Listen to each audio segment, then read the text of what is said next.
Hello friends, नमस्कार, आदाब। मेरा नाम है राकेश और आप देख रहे हैं आरकेडी रिव्यू जंक्शन। दोस्तों, आज रिव्यू करेंगे मूवी आज़ाद। आज़ाद मूवी की कहानी गुलाम भारत के समय की कहानी है। कहानी एक अछूत समाज में जन्मे गोविंद नामक लड़के की कहानी है, जिसमें अद्वितीय प्रतिभा थी। उसे घोड़े से विशेष लगाव था। उसमें अच्छा घुड़सवार बनने की प्रतिभा थी। अछूत समाज का था तो जाहिर है उसके पास अपना कुछ भी नहीं था।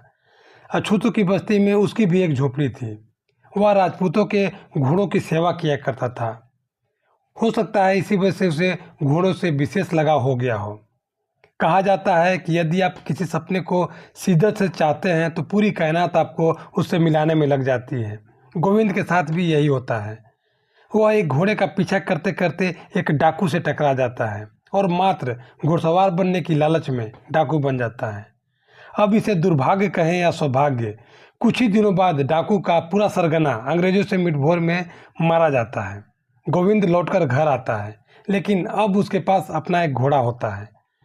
इधर राजपूतों को बर्दाश्त नहीं होता कि एक अछूत के पास घोड़ा है और वह हम जैसी अच्छी घुड़सवारी करता है। इधर गोविंद का सपना होता है कि वह सार्वजनिक रूप से होने वाले घुड़दौड़ की रेस में भाग ले और इनाम की रकम हासिल करे।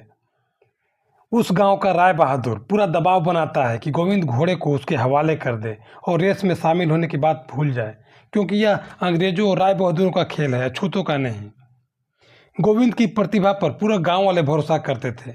वह जानते थे कि ये लड़का जीत सकता है और पूरी बस्ती का नाम रोशन कर सकता है। गांव का राय बहादुर आपदा में अवसर तलाश लेता है।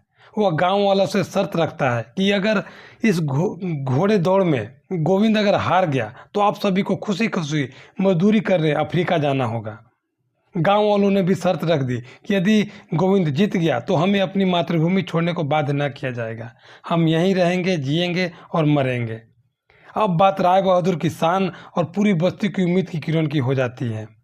राय बहादुर पूरी कोशिश करता है कि गोविंद खेल के मैदान तक पहुंच ही ना पाए। गोविंद के घोड़े आज़ाद पर हमले किए जाते हैं, गोविंद पर हमले किए जाते हैं। गोविंद किसी तरह जान बचाकर खेल के मैदान तक पहुंच जाता है, लेकिन इसके बाद भी गोविंद के सामने कई चुनौतियां आती हैं, कई साजिशें होती हैं जिसे उसने सफलतापूर्वक पार किया। गोविंद जान पर खेल कर इसी रेस को जीतता है और पूरी बस्ती को अफ्रीका में जाकर बंधुआ मजदूर बनने से रोक लेता है। ये कोई मामूली जीत नहीं थी। जो गुलाम थे वही जीत की कीमत समझ सकते थे।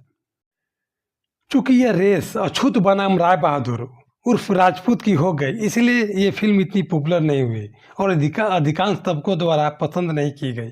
नहीं तो ये फिल्म आमिर खान के लगान जैसी प्रसिद्धि पा सकती थी अगर यह रेस अछूत बनाम अंग्रेज की होती। फिल्म अच्छी है, थिएटर से अगर उतर गई हो तो OTT पर जब आए तो इसे आप ज़रूर देखें।